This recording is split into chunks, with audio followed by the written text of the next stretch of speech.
Greetings, ladies and gentlemen. Today is October 28th. The World Series is underway and the Dodgers take games 1 and 2. Let's talk about it.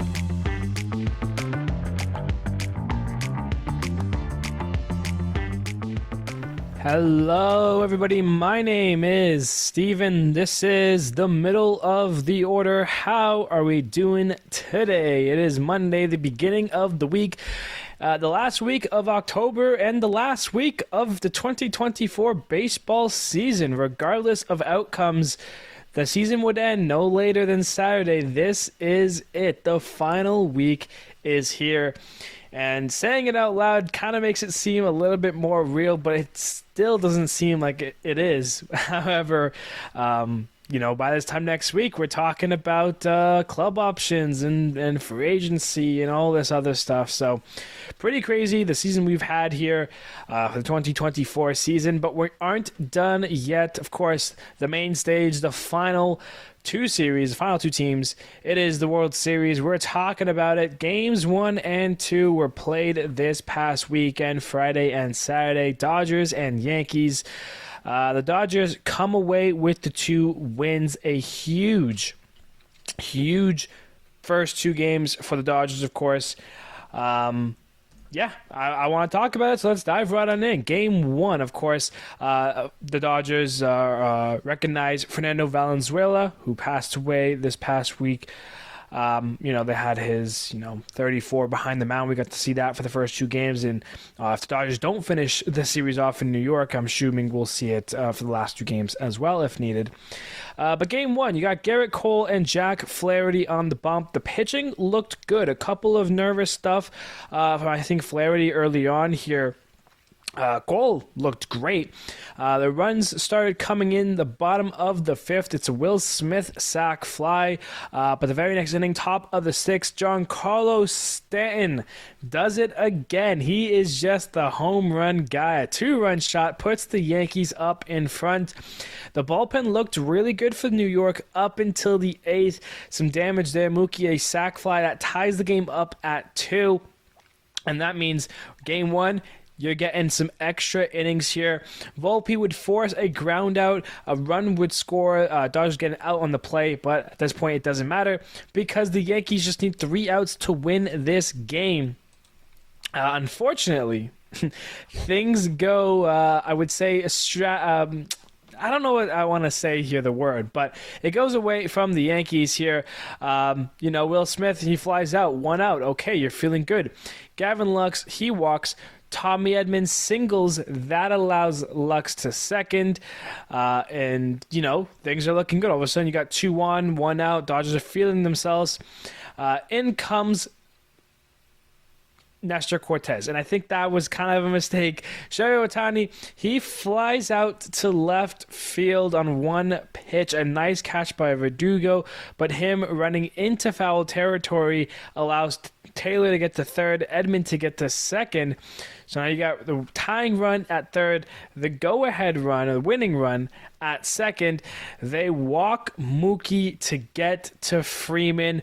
First pitch, Meatball swinging. What a moment. Freddie Freeman, a walk-off grand slam. After intentionally walking Mookie Betts, they beat up on Cortez. They win the game 6-3 and take the first game of the World Series. This is a huge momentum swing for the Dodgers in game 1. The home run, the walk-off from Freeman. I mean, it's everything. Shohei comes up and you're thinking, okay, a single walks it off. I was sitting here watching it on my TV thinking Shohei's going to walk it off, and the narrative is there. It's written. It's crazy. And it's a first pitch flyout. It almost, Verdugo almost didn't get to it. Ends up in the foul territory. And then it walks Mookie Betts, which is, you have the lefty and Cortez on the mound. Nestor Cortez obviously hasn't pitched in a long time. He was coming back from injury. There's so many questions that you could have asked. Why was Cortez getting, the ball in the 10th inning? Should you have not have gone to Tim Hill, a lefty who's looked really good in this postseason, to face Shohei and essentially Freeman afterwards because they end up walking Mookie? The lefty-lefty matchup is there, cool, but Freeman isn't your typical lefty hitter. Most lefties, they struggle to see off of other left-handed pitchers. Freeman doesn't do that. His numbers with the bases loaded are absurd. His numbers against left-handers are some of the best among other left-handed hitters in the sport. So, not to say that you should have faced Mookie in that situation with 2 outs and runners at third and second. You're shooting between 2 poisons, and that's how the Dodgers get you, man. The team is so good, and obviously the Yankees, in this situation, you could be saying Soto flies out to left, they walk Judge to face Stanton, and Stanton hits the walk-off if, we were in New York and you change teams and everything. That's very likely Canada as well. It just so happened that when you got to the 10th, the bottom of the 10th, these guys were kind of getting due up. You got your bottom of the order comes through. A fly out from Will Smith, sure. Gavin Lux, a nice at-bat, draws the walk. Tommy Edman, batting ninth. He's leading the team in RBIs. He's that good, and he's batting ninth. He gets a single, comes in the clutch.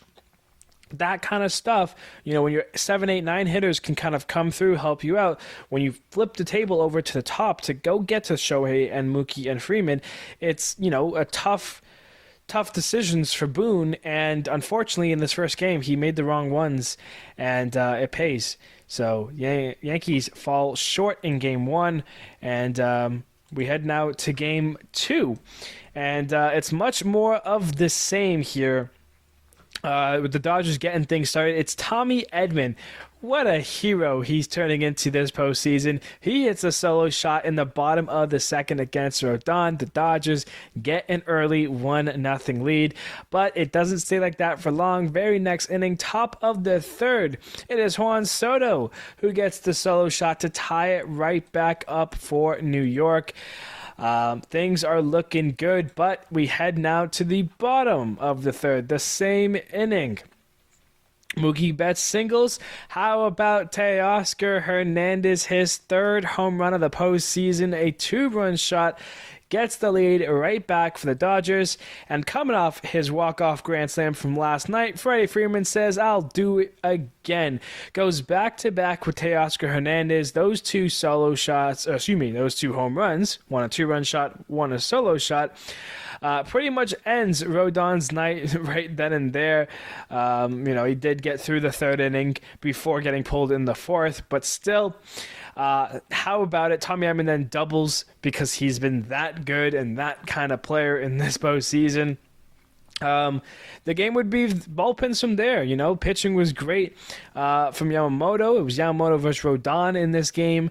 And, the Yankees kind of get it back into it a little bit in the 9th here. It wasn't as quick of an inning as you thought.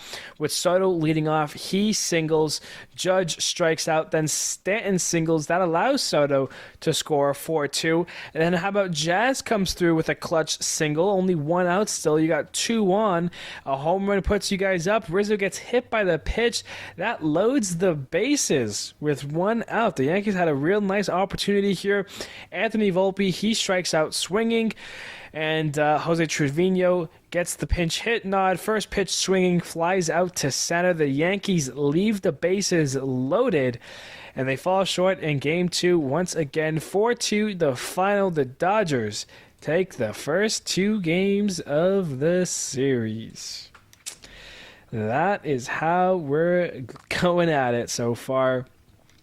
Impressive stuff from the Dodgers. And I mean, these first 2 games kind of show, I guess the strengths of the teams, but also the weakness of the Yankees, because, you had those moments in that 9th inning specifically, Soto singles. If Judge gets a hit here, if he does something, inning's very different, because then when, Volpe strikes out and Trevino flies out, you have Verdugo still waiting on deck who could have a nice opportunity with, the bases loaded. Maybe it's 4-3 with the runner in. So an opportunity here missed from the Yankees. Dodgers bullpen holds it down, trying to getting roughed up a bit, and then Alex Vesia handles Jose Trevino. So in some good stuff here. Great first 2 games. They're close games. I was kind of worried that they're going to be blowouts, like high scoring affairs. But, 6-3 and 4-2. You had a couple nice home runs in these games. Very enjoyable first 2 games of the season here, of the World Series. So yeah, no issues there. I just wanted to go into a couple of stats here, some things I want to talk about for these World Series. Starting off with the guy with the most Ks in this World Series and kind of the guy who needs to get his act together ASAP for New York.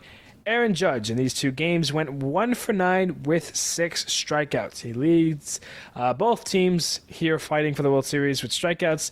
Obviously, it's 2 games, short sample size, but guess what?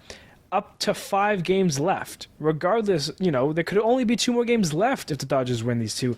So it's not about the short sample size. It's about being hot right now in this moment. Judge is not hot. That's hurting the Yankees big time, 0 hits. 2 of the main guys with at least 6 at-bats or more, so, not just getting a pinch hit appearance, whatever. Max Muncy has gone from hot in the NLCS to kind of cold here in the World Series. He's 0 for 6 in these first 2 games.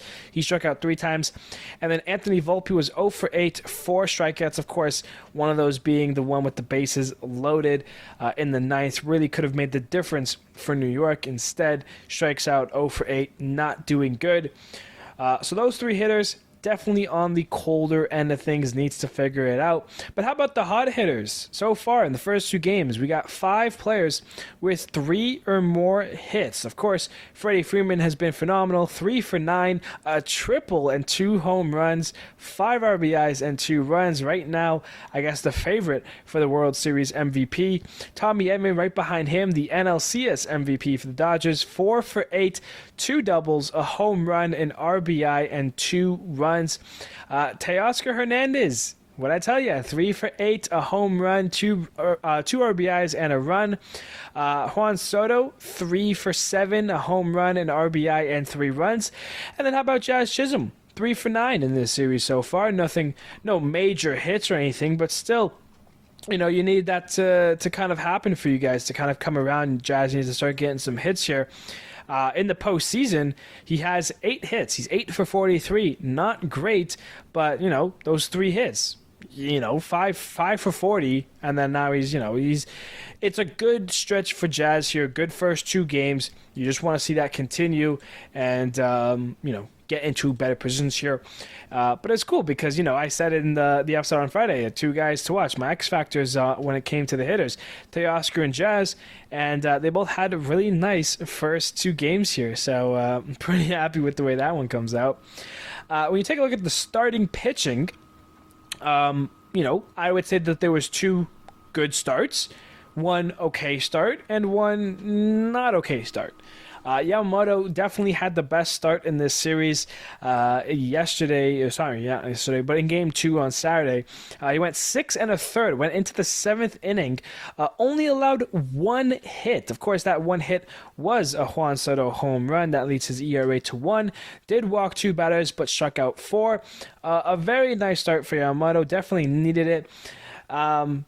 Cole was the second best starter in game 1. He should have been out there a little bit longer in my mind. I think Boone pulled him an inning too early. He only went 6 innings pitched, but only allowed 4 hits, 1 earned run, no walks, and 4 Ks. Of course, that earned run was a sac fly, nothing too major as well. So Cole looked good. I thought he should have been out there for the 7th. Jack Flaherty, 5 1/3 innings pitched, 5 hits, 2 earned runs, a walk, and 6 Ks. Not bad, but of course, he was the pitcher that was facing Garrett Cole, and, Cole kind of outdueled him in this situation, gives up the 2-run home run to Stanton, and that pretty much ends his night, Dave Robertson. Of course, that was game 1, so you want to make sure you get that game 1 win. I think if this was like a game 4 and the Dodgers were up 3-0 in the series, Flaherty would have been left out there and it wouldn't have been the worst case scenario, maybe at least to finish the inning. And then Carlos Rodon, he got beat up in game 2, 3 1/3 innings pitched, 6 hits, 4 earned runs, of course 3 home runs allowed, matches his 3 strikeouts that he had in the game, no walks for him. But an ugly start for Rodon, definitely not the one the Yankees need here. So yeah, where do we go from here? Where we got game 3 today, game 4 tomorrow. What's up with the Yankees? Are they dead? Do they have a chance? What was the problem in these first 2 games? And I mentioned it. A big one is Aaron Judge. He's your captain. He's your guy. 56 home runs in the regular season, some crazy number like that. He's been really important to a lot of the Yankees' success, not only this year, But the last, 5, 10 years since he came into the big leagues? Not 10 years. He hasn't been around that long yet. What was it? 2017 his rookie year? So, he's been a huge part. When he's right, when he's going, the Yankees are rolling. When he's not, the Yankees aren't. And, I'm kind of worried here because the way he's been playing, the way these series have gone, I mean, it is kind of feeling like a Dodgers sweep here. There's not too much I'm trusting about this Yankees lineup right now besides Soto and Stanton, and they bat 2 and 4. What happens after that? 5, 6, 7, 8, all the way to get back to Soto. No one from the Yankees was really doing anything. You can take game 2, for an example, because guess what? Take away that last inning, Soto had both hits in this game. Yamamoto, after the home run, retired 13 batters straight, I think. So yeah, I mean the Yankees just couldn't touch anything up until trying the ninth. We're talking 8 innings, 1 hit, and you're the World Series team here for the AL. You're representing the AL, and for 8 innings you had 1 hit. That's bad. That's really bad. So I mean, yes, it's Judge. It starts with Judge. He's the captain, but it goes across all the guys. It goes to Rizzo. It goes to Gleyber Torres. It goes to Verdugo and Austin Wells, who's been really bad, and not Max Muncy, and Anthony Volpe, Oswaldo Cabrera. If he's going to get in that bat, I mean, he needs to make sure he comes through. He hasn't had in that bat. He's been more of a defensive replacement, pinch runner type stuff. But yeah, it goes off of that. You have Soto at the top, you have Stanton. They looked good. Jazz had a couple nice hits in the series, sure. Gleyber, he's got 2 hits. There are some guys that are getting hits here, but it needs to be strung together.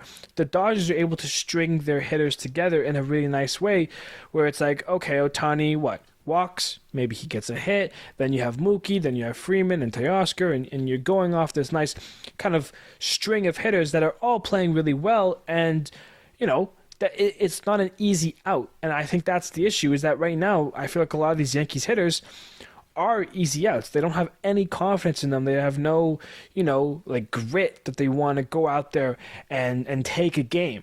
And from the 6th inning on, really, in game 2, you saw in their faces, they just looked like they didn't want to play, or like they already felt defeated in this game because they had 1 hit. You are the best team in the AL. You're here. Let's see some hits. Let's see some run production. It's just not happening right now. So when I think of, are the Yankees dead? Is this series already over, Because the Dodgers need to win 2 games. The Yankees need to go 4-5 to end the season. Whether they win the next 4 right here, or if they lose 1, they got to win, 4 of their last 5.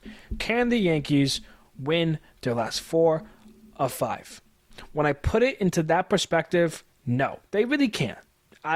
Unless everything turns around. If we could talk about Game 3 right now, today, Judge hits 3 home runs, series changed completely, 100%.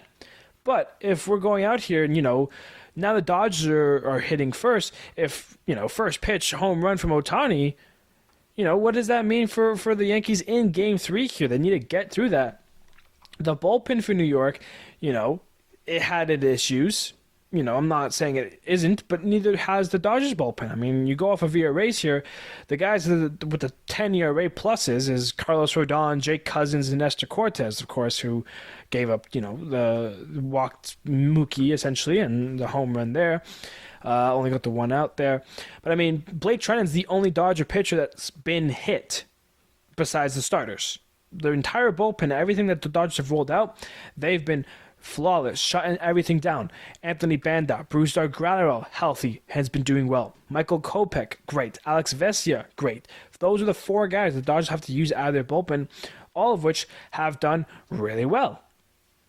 Not to say that the Yankees haven't. Yeah, if you want to take out Jake Cousins and Nestor Cortez, I mean, those are the only 2 guys that have given up runs out of the Yankees bullpen. It just so happens to be, 4 earned runs combined. Plus Rodon's 4 earned runs. That's 8 earned runs that those 3 Yankees have coughed up. Minus the one that Cole got as well. That's 9 the runs that the Dodgers have in this, But outside of that, Tim Hill, he pitched in the game in the 3rd. He looked good. Clay Holmes, he's pitched in both games, 2 innings. He hasn't given up a run. Tommy Kahnle, same thing. Mark Leiter, same thing. Luke Weaver, an inning and 2/3 for him. Yeah, he, gave up, he's been spectacular. That was the X factor, I'm pretty sure, too. I said Weaver. Like, Dodgers, the bullpens have been great. It's just one guy, one mistake. And that's what I'm saying. With these close games, that's what you have. You have that one guy, one mistake. But it just seems like the way the offense is going, if there's going to be a mistake, it's going to be a Yankee pitcher to one of these Dodgers guys. And we're talking about, Freeman's grand slam and what Teoscar does and Ohtani and all these other guys. But let's not remind you, Tommy Edmonds batting ninth in this situation in these games, and he's probably one of the scariest hitters to face right now. Will Smith has been awful this postseason, but even him is getting a couple sac flies, a couple, hard hit balls. Like, any one of these Dodgers can still do it, and 1 through 9. The Yankees, I want to say it's the same thing. At any point, one hanging meatball, Judge can swing it and hit one out, but it just isn't seeming likely. And time is ticking. This isn't, a whole 162 season. It's 5 games. 5 games to make the most out of it. And, what's going to happen? What are we waiting for? It's going to come down to this. So Game 3 is today. It's going to be Walker Buehler on the mound against Clark Schmidt. And this is the one. You're back in New York. You're facing Buehler. Buehler's had a shaky postseason. He's never faced the Yankees. Of course, Buehler's coming back from Tommy John. That's not entirely his fault, but he's not the same Walker Buehler who's been so dominant for the Dodgers, when you go back to the late 2010s and the early 2000s. 2020s. This year's been a tougher one for Buehler. You're back in New York. You've got to go. If the Yankees do not win Game 3, I don't see any chance that they win the next 4 and win the World Series. They need to win this game. If anything, they got to win. Well, they got to win 2. They have to win at least 2 games at home to bring this series back to LA for Game 6. And I'm not sure if that's going to be the case. So we might have our World Series episode already on Friday. Maybe the Yankees can take 2 of 3 at least. Or, hey, if they sweep at home, then all momentum favors them as they head back to LA. So a lot can happen still. But this is the game that New York needs to win. It'll be Walker Buehler and Clark Schmidt. Clark Schmidt, the young kid, they're asking the most out of him today, but of course with how good the Yankees bullpen is, if he doesn't have it early, I'm sure Boone will go to the bullpen extremely early. I'm talking about Shohei Ohtani leadoff home run, someone's going to warm up in the bullpen. Maybe it's Marcus Stroman who's on the roster, maybe it's not, so who knows, but Boone's going to have to make some smart decisions tonight. Of course, regardless of win or loss today, it will be Game 4 tomorrow on Tuesday. Dodgers, a TBD, most likely a bullpen game, so maybe Michael Kopech, maybe Ryan Brazier. Someone will get the start for the Dodgers, and then it'll be Luis Hill on the other end for the Yankees. And then you have Game 5, which is both a TBD versus TBD. I would assume it's probably going to be Game 1 rematch, Flaherty versus Cole. But I guess it all depends on if the Yankees win both games, if they split, and, that will determine if Cole will be necessary or needed, or if they may be holding back. But I'm assuming Game 5 would be Flaherty and Cole. Game 6 would go back to being Rodon and Yamamoto. And then Game 7, if necessary, potentially Buehler and Schmidt once again. So, yeah, Games 3 and 4 and potentially 5 in New York. That all happens starting today, and we'll be talking about all of that and maybe a World Series winner on Friday. So that, ladies and gentlemen, is going to do it for us here today. A nice little short episode, of course, with the World Series being the only thing going on in the baseball world. Not much else to talk about here. Only 2 games, and, we go from there. So I appreciate you all. Games 3 and 4 today and tomorrow. And so I will see you on Friday.